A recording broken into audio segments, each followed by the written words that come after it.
ऐसा धोखा हमारे साथ किया, भोगोगे। ये जो निकलता है ना भोगोगे, ये अकाट्य होता है। क्योंकि किसी का भी हृदय, मान लो किसी भी जीव जंतु को आप कष्ट दें और उसका हृदय आह भर जाए, तो वो आह वज्र की लीक है, तुम्हें भोगना पड़ेगा। वो आह किसी की ना लेना जिंदगी। कोई ऐसा कोई आह भर करके कह दिया तुम समर्थ हो, हम तो कुछ कर नहीं सकते, और अंदर से दुख, फिर तुम्हारी सामर्थ्य काम नहीं करेगी, मिट्टी में मिला देगी। ऐसा नहीं कि आप जो कर रहे हैं कोई देख नहीं रहा, कोई हिसाब किताब नहीं, जो कर रहे हैं अवश्य में भोक्तव्यम, बहुत सावधान।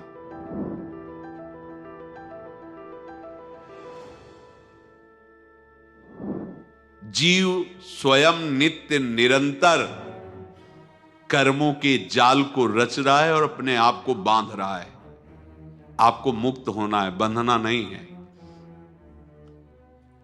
जीव का जन्म कर्मों के अनुबंध से होता है, कर्मों के बंधन से होता है, और उसको अपना ऋण चुकाना होता है। कर्मानुबंध ये बहुत सूक्ष्म विषय है। जैसे आप जिस परिवार में जन्म लिए हैं, तो उस परिवार के लोगों से आपका ऋण है, इसलिए उसी परिवार में आप आए हैं। और ऋणानुबंध, उसको बिना चुकाए या बिना वसूल किए आप वहां से जाएंगे नहीं।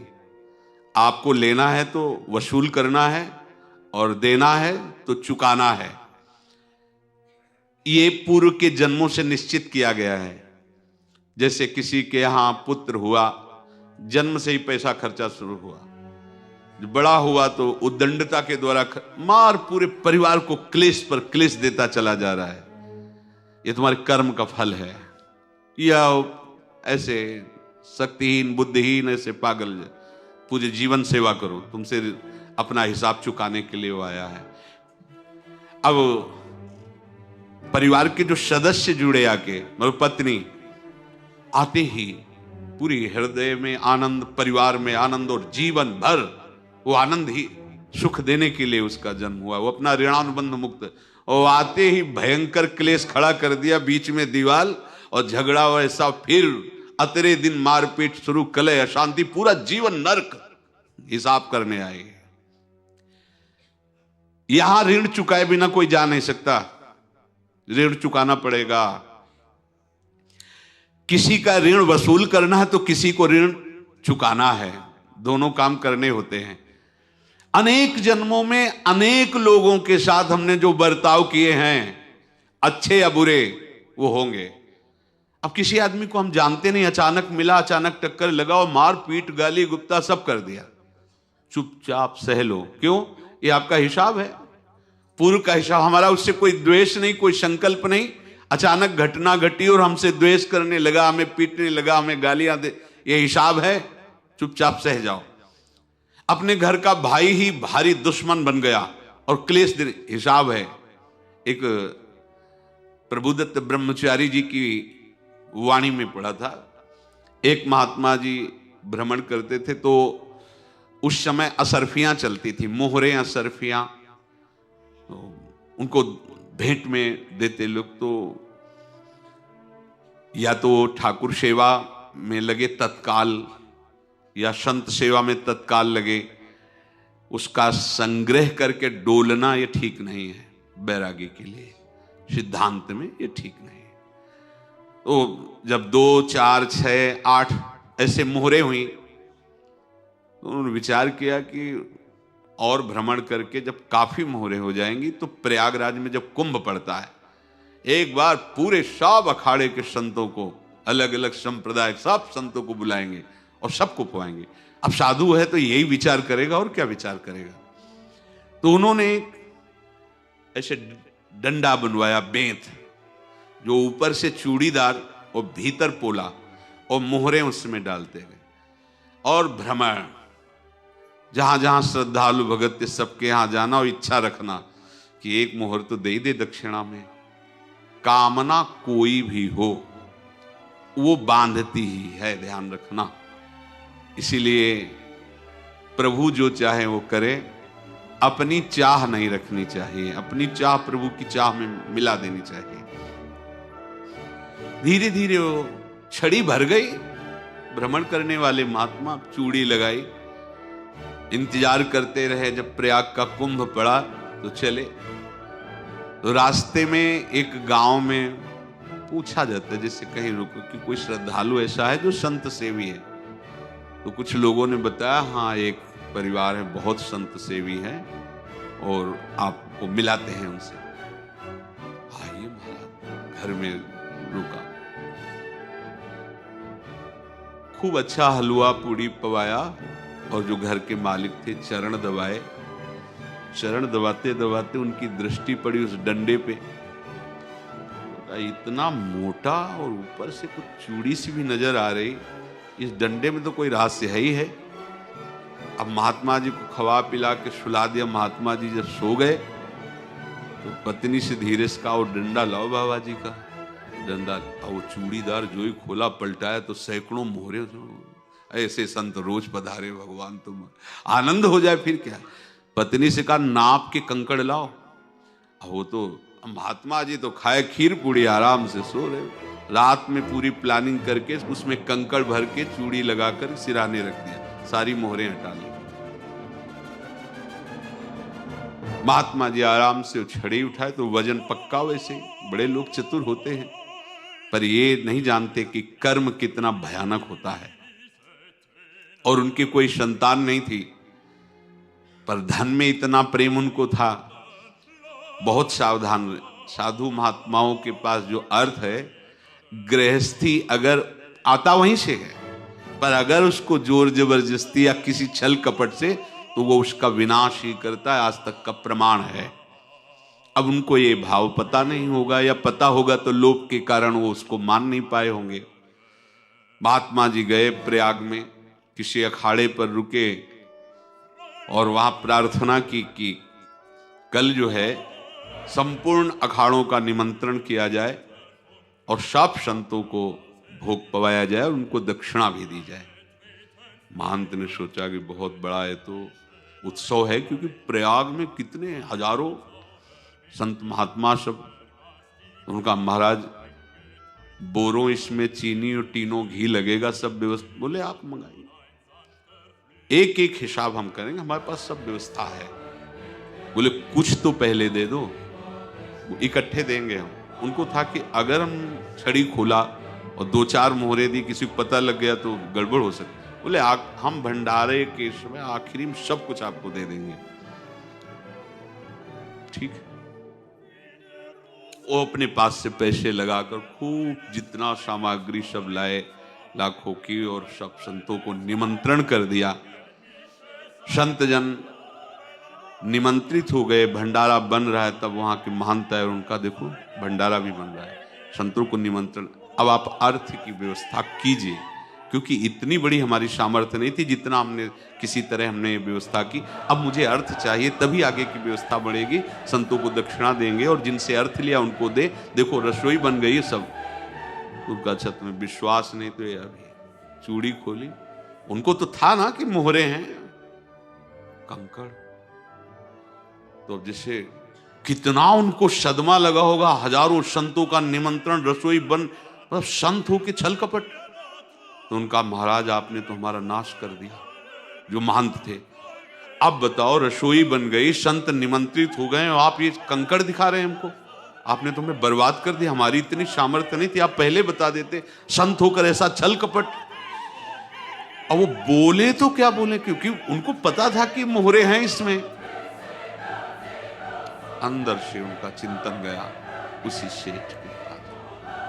अच्छा ऐसा धोखा हमारे साथ किया, भोगोगे तुम। ये जो निकलता है ना भोगोगे, ये अकाट्य होता है। क्योंकि किसी का भी हृदय, मान लो किसी भी जीव जंतु को आप कष्ट दें और उसका हृदय आह भर जाए, तो वो आह वज्र की लीक है, तुम्हें भोगना पड़ेगा। वो देखो भीष्म जी को भोगना पड़ रहा है। सांप को ऐसे धनुष की नोक से उठाया और बंबूल के कांटों के ऊपर फेंक दिया, कई दिन तक शेदा हुआ, वो आह भर करके मरा। तो आपको 6 महीने बाणों की सैया पर आह किसी की ना लेना जिंदगी में।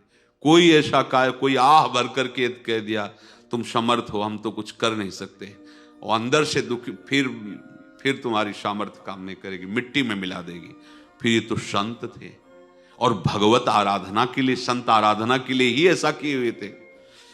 अब इनका कैसे मुंह दिखाएं? अब क्या करें? सुबह संत जन आएंगे, सबके बीच में हमारी कि देखो इन्होंने, अब क्या करें? गए और संगम में जाके छलांग लगाई, अपने प्राण त्याग दिए। अब उनके तो पास मोहरे थी और व्यापार बढ़ा, और 9-10 महीने बाद ही लड़का हुआ। अब तो उनको कि संत फलीभूत हो गया। देखो व्यापार चल रहा, लड़का नहीं होता था, लड़का भी हो गया, बड़ा आनंद छा रहा है। जब से वो प्रकट हुए और धन की वृद्धि शुरू हो गई, पढ़ाई लिखाई में उनके खर्चा हुआ सब, बस बीमारी शुरू हो गई उनके शरीर में, अब उसमें पैसा जाना शुरू हुआ। इतने आसक्त तो वो दोनों हो गए कि कुछ भी हो, व्यापार ठप, संपत्ति बेचना शुरू। तो उन्होंने कहा कि बेटा मैं क्या कर सकता हूं तुम्हारे लिए? बोले हमारी अंतिम इच्छा है प्रयाग चलो, और जितने प्रयाग में संत महात्मा सबको एक बार भंडारा करो, हमारी इच्छा अंतिम है, क्योंकि अंतिम यही इच्छा थी। बोले अब ज्यादा संपत्ति तो नहीं रह गई, तो बोले घर बेच दो, मेरे लिए ही तो है, बेच दो, मुझे लगता मैं बचूंगा नहीं, पर मेरी अंतिम इच्छा पूर्ण कर दो। घर बेच दिया, जेवर बेच दी। वहां गए, जब संत सेवा की तो बोले मुझे संगम तक ले चलो।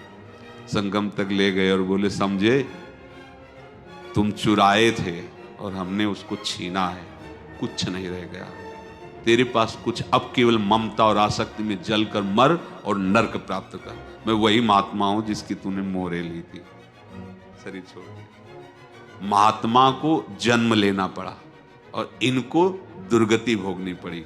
ऋणानुबंध होश में, ऐसा नहीं कि आप जो कर रहे हैं कोई देख नहीं रहा, कोई हिसाब किताब नहीं, जो कर रहे हैं अवश्य में भोक्तव्यम, बहुत सावधान। अनेक जन्मों में अनेक लोगों से जो कुछ लिया दिया है, इस लेने देने को मिटा देने के बाद ही तुम मुक्त हो गए। इसीलिए एक उपाय है, लेना न देना मगन रहना। क्या? मालिक को समर्पित हो जाओ, मालिक को अपना माना हुआ समर्पित कर दो, खत्म। अहम त्वाम स्वरूपापेभ्यो मोक्षयिष्यामि, सब खत्म, आगे पीछे लेना देना सब खत्म। एकादश स्कंद में भगवान श्री कृष्णचंद्र जी ने कहा जो मेरे चरणों का आश्रय लेकर भक्त मेरा भक्ति करता है, उसके पितृ ऋण, मातृ ऋण, देव ऋण, ऋषि ऋण, सब ऋणों से मैं मुक्त कर देता हूं। बस यही एक उपाय है जो इसके बंद करने का उपाय भक्तों के लिए है, वो यही है, भगवान की शरण में होकर अपना माना हुआ पूरा भगवान के अर्पित कर दो। अर्पित करने का तात्पर्य उसमें अहम हटा दो। त्वदीयं वस्तु गोविंदम तुभ्यमेव समर्पये। जिनसे तुमने सेवा करवाई है उनकी सेवा करनी पड़ेगी, जिनसे तुमने जो कुछ लिया है उनको देना पड़ेगा। ये लेने देने का व्यापार जब तक समाप्त नहीं होगा तब तक तुम्हारा जन्म मरण चलता रहेगा। अब आपको यहां समझना है, यदि आपसे किसी ने पैसे लिए बेईमानी करके नहीं दे रहा है तो आप उसको गाली मत दीजिए, आपने बेईमानी की थी इसलिए आपकी बेईमानी हुई है, ले गया, कोई बात नहीं है, बंधन से मुक्त हुए, जो बोझा था चला गया। उसको ऐसा ना देखे कि ये बेईमान हमारे रुपए मार लिए, अब जो कुछ होगा देखेंगे। अगर आप आगे नया कुछ करते हैं तो फिर आगे का हिसाब आपको भोगना पड़ेगा, ध्यान रखना। ऐसा नहीं है कि आपको भोगना नहीं पड़ेगा। एक ही उपाय है कि अब जो शरीर धारण किए इसी में जो भोग ले, आगे ना होना चाहिए। तो क्या करे? सर्वतो भावेन भगवान की शरण ले ले। ये तो सर्वाणि कर्माणि मयि सन्न्यस्य मत्पराहा अनन्येनैव योगेन माम ध्यायन्तु उपासते तेषाम् अहं समुद्धर्ता मृत्यु संसार से। ये बड़ा कठिन है पार होना, कोई छोटी मोटी बात है। एक महात्मा बाल्यावस्था से भजन करते थे, शालिग्राम भगवान पास रखते थे और उन्हीं की आराधना करके बस पाठ, नाम, जप और भ्रमण करते थे। यौवन अवस्था थी, गंगा जी के किनारे अपने ठाकुर को विराजमान करके स्नान करने के लिए कपड़ा ही उतार रहे थे कि 90 लोग आ गए, भाला तलवार सब ले, मारो मारो इसको मारो, घेर लिया। तो उन्होंने हाथ जोड़कर कहा, हमने क्या अपराध किया, कोई सुन ही नहीं रहा। तो उन्होंने कहा, मार तो डालोगे ही आप 90 लोग, हम कोई अस्त्र शस्त्र तो लिए नहीं, एक बार हमें गंगा में डुबकी लगा देने दो और अपने ठाकुर को स्नान करा देने दो, फिर इसके बाद आप मार दें। भगवत इच्छा से वो लोग रुक गए, स्नान किया और अंदर से प्रार्थना की, प्रभु ये क्या लीला है आपकी, आपके सिवा मेरा कोई है नहीं और ये मुझे मारना चाहते हैं। तो भगवान ने, जानते हो क्या कहा उनके अंतर में, तुम मेरे में ध्यानस्थ हो करके शरीर को छोड़ो, ये लोग मारेंगे, ये मेरे भजन का फल है कि तुम्हें 90 जन्म नहीं लेना पड़ेगा, एक ही जन्म में 90 मिलके, तुमने 90 हिंसा की थी पूर्व में, तो तुम्हें 90 बार जन्म लेना होता और एक एक करके मारते। ये मेरे भजन का प्रताप है कि एक बार में ही 90 का हिसाब हो जाएगा। तुम आंख मूंदो, मेरे ध्यान में मगन रहो, मेरे प्रताप से तुम्हें कोई चोट नहीं होगी और स्वाभाविक मूर्छा अवस्था में प्राण तुम्हारे छूट जाए। ऐसा ही हुआ, ऐसा हुआ। तो ये बात समझ लो कि ये जो कर्मानुबंध है, ऋणानुबंध है। अब देखो, अगर शाप महात्माओं ने दिया कि तुम्हारे वंश का इससे विनाश होगा, तो भगवान भी परम धाम जा रहे तो उसी कील से, बाण की नोक में जो मछली लील गई थी, छोटा कण, उसी से की नोक बनाई और उसी नोक को प्रहार किया। भगवान के श्री चरण में वही बाण की नोक लगी और भगवान स्वीकार किया ना। भगवान का बड़ा लीला विचित्र है। अगर छुप करके उधर रामावतार में बात, तो इधर ऐसे स्वीकार किया है भगवान ने। ऐसा कहीं नहीं दिखाया कि मैं भगवान हूं तो मैं अपने लिए, ऐसा नहीं दिखाया। नारद जी का हित किया पर नारद जी ने शाप दिया तो भगवान ने स्वीकार किया। बंदरों ने ही सहायता की, जैसा बोले थे वैसा। ये लीला इस शरीर में भोगनी पड़ेगी। हाँ, ज्यादा को कम में भुगता देंगे, पर अब अगला शरीर ना मिले इसके लिए सर्वतो भावेन भगवान के आश्रित हो जाए। जैसे आपने दुकान फैला रखी है तो उसमें दो काम होते हैं, लेना और देना। किसी को उधार दिया है तो हमें उसे लेना है, और कोई नगद देकर सामान ले रहा है तो उसे सामान देना है, या उधार लिया है तो हमें उधार देना है। अब अगर दुकान बंद करनी है तो तुम्हें देने वालों पर जोर देना है, लेने वालों पर जोर नहीं। लेने वाला तो जाओ हम क्षमा किया, समर्पित किया, हमारा कोई संबंध खत्म हो जाए, वो खुशी हो जाएगा। लेकिन देने वाला, तुम अगर दुकान भी उठा दोगे तो जहां भी रहोगे तुम्हारे पास वो आएगा, लाइए हमारा। तो देने पर नजर रखिए, जिसका जिसका हिसाब है वो आपके सामने आता जाए, हटाते जाओ। लेने पर नजर मत रखिए और दुकान फौरन उठा दीजिए, नहीं अगर लेते देते रहे तो चलता रहेगा। आगे चलकर कुछ लेना न देना, मगन रहना बस अपने प्रभु के चिंतन में। अब हम कैसे जाने कि किसको क्या देना है, हमें क्या पता। तो हम पूरा हिसाब जिनको पता है उनको दे देते हैं, समझ रहे हो, उनको पता है क्या लेना है क्या देना है। इनके पास पहुंच गए, सरकारी हिसाब से सब बराबर कर देंगे। हमको अपनी जिम्मेवारी इनकी चरणों में समर्पित कर देना है, तभी हम जीवन मुक्त होंगे। ये रहस्य की बात है। प्रभु कह रहे हैं, यस्य सर्वे समारंभाः काम संकल्प वर्जिताः ज्ञानाग्नि दग्ध कर्माणं तमाहु पंडितम बुधाः। जिसके संपूर्ण कर्मों के आरंभ संकल्प और कामना से रहित हैं, तथा जिसके संपूर्ण कर्म ज्ञान रूपी अग्नि से जल गए हैं, उसको ज्ञानी जन भी पंडित कहते हैं, बुद्धिमान कहते हैं। पूज्य श्री भाई जी महाराज कह रहे हैं, जैसे वहां ज्ञानाग्नि से दग्न कह रहे हैं, तो अपने वृंदावन वासियों का प्रेमाग्नि से सब कर्म संस्कार दग्न होते हैं। जिस समय आपके हृदय में भगवत प्रेम का प्रादुर्भाव होगा तो लेश मात्र कभी तुम्हें दुख नहीं भोगना पड़ेगा। प्रेम का प्रादुर्भाव होते ही दुख का नाश हो जाता है, महासुख। जब प्रेम का प्रादुर्भाव होगा तो समस्त पाप भस्म हो जाते हैं, अशांति नष्ट हो जाती है, संसार ज्वाला स्पर्श भी नहीं कर सकती है। जब भगवत प्रेम का प्रादुर्भाव होता है तो हो सकता है उस उपासक के जीवन में दुखों का पहाड़ टूट पड़े, परिवार खिलाफ, शरीर रोगी, अव्यवस्था, बहुत बहुत कुछ सब कह रहे हैं। इतना सब होने पर भी उसके हृदय में कोई भी दुख नहीं होता। ये ऐसा सामर्थ्यशाली भगवत प्रेम है। भगवान के चरणारविंद का जिसके हृदय में